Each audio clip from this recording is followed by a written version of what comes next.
तो ब्रेक से पहले हम राजस्थान की बात हम कर रहे थे, क्योंकि एग्जिट पोल के हिसाब से देखें तो एग्जिट पोल के हिसाब से कोई एजेंसी वहां पर कांग्रेस की सरकार बना रही है तो कोई एजेंसी भारतीय जनता पार्टी की सरकार बना रही है।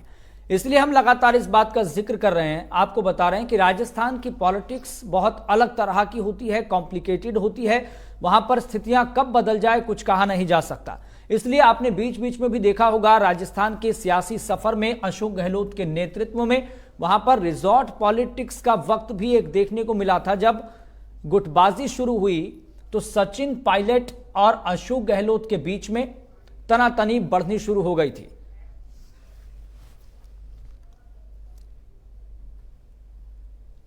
तो राजस्थान की सियासी फिजाओं की हम बात कर रहे हैं, लेकिन ग्राउंड जीरो पर रहकर इन सियासी फिजाओं को टटोलना, जानना, समझना और इस माहौल को भांपना बहुत जरूरी है। चूंकि महज एक दिन का ही वक्त बाकी है। आपको बता दें, हमारे कार्यकारी संपादक राजस्थान के जयपुर के सिटी पार्क में मौजूद है और उनके साथ कई वरिष्ठ पत्रकार मौजूद हैं। फिलहाल आपको सीधा वहीं लिए चलते हैं। Pradeep ji, over to you. जी, आपका वोट आपका फैसला MH1 का विशेष कार्यक्रम राजस्थान आन का प्रदेश, मान का प्रदेश, शान का प्रदेश, पगड़ी का प्रदेश, ताज का प्रदेश। जी, राजस्थान में सियासी ताज के लिए जंग शुरू हो चुकी है। नतीजे आने हैं कल, लेकिन समीकरण क्या रहेंगे? पिछले करीब 30 साल से राजस्थान में सियासत का यह मुकाम देखने को मिला है कि एक बार एक पार्टी का राज आता है तो दूसरी बार दूसरी पार्टी का राज आता है। इस बार समीकरण क्या बनने वाले हैं? इस बार सत्ता का ताज किसके सिर चढ़ने वाला है, यह देखने वाली बात होगी। मुकाबला इस बार काफी कड़ा रहा है। किसने किसको बाजी मारी है, कि कौन आगे रहा है, ये सारे समीकरणों पे हम बात करेंगे। मुद्दे क्या रहे, इन पे बात करेंगे। हमारे साथ कुछ वरिष्ठ पत्रकार भी हैं जिनसे हम बात करेंगे। राजस्थान में इस बार ऊंट, सत्ता का ऊंट किस करवट बैठने वाला है, जानने की कोशिश करेंगे। हमारे साथ रोहित जी हैं, हमारे साथ रतिराम जी हैं, हमारे साथ करतार सिंह जी हैं, जो राजस्थान की सियासत को, उसकी नब्ज को पहचानते हैं, जानते हैं।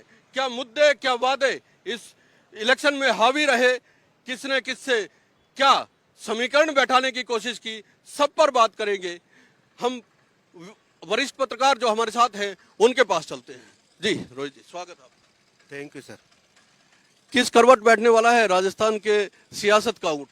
देखो, अभी कोई कुछ कहा नहीं जा सकता, क्योंकि जब पोलिंग हुई थी तो वो एक तरफा नहीं हुई थी। हर क्षेत्र में अलग अलग तरीके से हुई। कोई बीजेपी के, कांग्रेस के, अलग अलग तरफा ये वोटिंग हुई थी।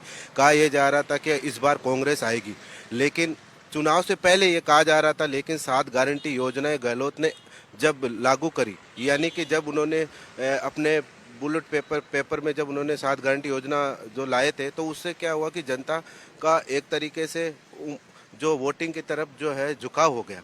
कहा यह जा रहा था कि शायद बीजेपी पार्टी को इन 7 गारंटी योजनाओं को कहीं ना कहीं जो है घाटा होता हुआ नजर आ रहा था। तो ये अभी कुछ कहा नहीं जा सकता कि जो है ऊंट किस करवट बैठेगा।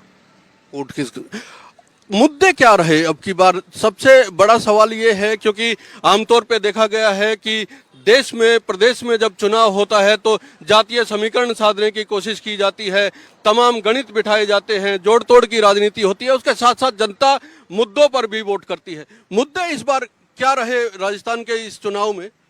देखो, कांग्रेस का मुद्दा जो था वो 7 गारंटी योजनाओं को लेकर, वो 7 गारंटी योजनाएं प्लस जो उन्होंने जो योजनाएं निकाली थी, जैसे चिरंजीवी योजना हुई, तो उनसे क्या लोगों को क्या अच्छा बेनिफिट मिला। और बीजेपी सरकार जो मैदान में उतरी थी कि गहलोत सरकार की जो भ्रष्टाचार हुआ था और जो पेपर लीक हुए थे, उन मामलों को लेकर वो मैदान में उतरी थी। जी, पेपर लीक मामला भी एक रहा, लेकिन कांग्रेस के लिए एक बड़ी चुनौती आपसी गुटबाजी भी रही। आपसी गुटबाजी इस तरह हावी रही पूरे राजस्थान की सियासत में 5 साल तक। आखिर में आके कुछ पैचअप करने की कोशिश की गई। गहलोत और सचिन पायलट के बीच में कुछ दूरियां कम करने की या दिखाने की कोशिश की गई। लेकिन जो 4.5 साल सचिन पायलट ने जिस तरह से धरने प्रदर्शन भी किए, रैलियां भी निकाली, उसके बाद कांग्रेस को उसका कितना नुकसान हुआ है, क्या हुआ भी है या नहीं हुआ है, ये भी जानने की कोशिश करते हैं। धन्यवाद है MS न्यूज़ की ओर से। एक्चुअली कांग्रेस को नुकसान तो बहुत हुआ है, क्योंकि दोनों की आपसी लड़ाई में जो है कार्यकाल में पूरा 4.5 साल में इनकी लड़ाई आपसे खींचातान में रही है और जनता भी जान चुकी है। ऐसी स्थिति है कि गहलोत जी कहीं और सचिन के वोटरों को लुभाने की कोशिश कर रहे हैं, कि सचिन जी के वोटरों की ओर से गहलोत जी को लुभाने की कोशिश कर रही है, लेकिन जनता अच्छी तरह समझ चुकी है कि नुकसान कहीं कहीं दोनों पार्टियों को ही हुआ है। और कांग्रेस में रही स्थिति कि इन दोनों की लड़ाई में कांग्रेस को काफ़ी हार का सामना करना पड़ेगा।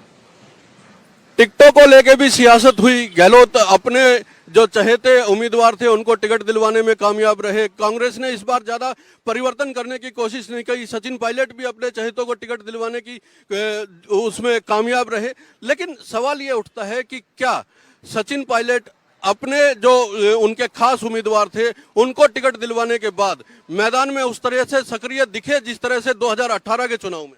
नहीं, ये तो हमने कह नहीं सकते। हालांकि सक्रिय रहे, पार्टी की तरफ से ऐसी कोई दिक्कत भी नहीं रही, लेकिन सचिन पायलट का जो अंदर का जो है वो पूरा क्लियर दिख रहा था कि जो जिन कैंडिडेटों को उन्हें पैरवी करी थी, जिनको टिकट दिलवाए थे, लगभग उनका समर्थन उन्हीं की ओर गया है। गहलोत जी भी अंडरग्राउंड जो है उन्हीं के जो समर्थक थे, उन्हीं को कैंडिडेट थे, उन्हीं की मदद कर रहे थे लगभग। जी, हमारे साथ करतार जी भी हैं। करतार जी, एक बड़ा सवाल ये है कि भारतीय जनता पार्टी ने इस बार 5 सांसद और 1 राज्यसभा सांसद को टिकट दी। उसके बाद ये लगने लगा था कि कहीं वसुंधरा राजे सिंधिया को साइड किया जा रहा है, साइडलाइन किया जा रहा है। उसके बाद बीच में चुनाव में उनको लेके भी आया गया। फिर चेहरा कौन होगा भारतीय जनता पार्टी की ओर से ये भी तय नहीं हो पाया था। क्या ये भारतीय जनता पार्टी की भीतर की सियासत इस बार किस तरह से आप इसको आंकते हैं? देखिए, मैं बता दूं कि जो जनता का जो रुख है उसको देखते हुए और भारतीय जनता पार्टी ने अब की बार ऐसे ऐसे कैंडिडेटों को चुना है। और मोदी ने साफ कह दिया, राजस्थान में जो रैलियां करी थी उनमें सीधे सीधे शब्दों में कह दिया चेहरे पे नहीं जाए कि हमारा जो निशान है वो कमल का फूल है। बाद बाकी उसमें मैं आपको बता दूं कि झोटवाड़ा विधानसभा जो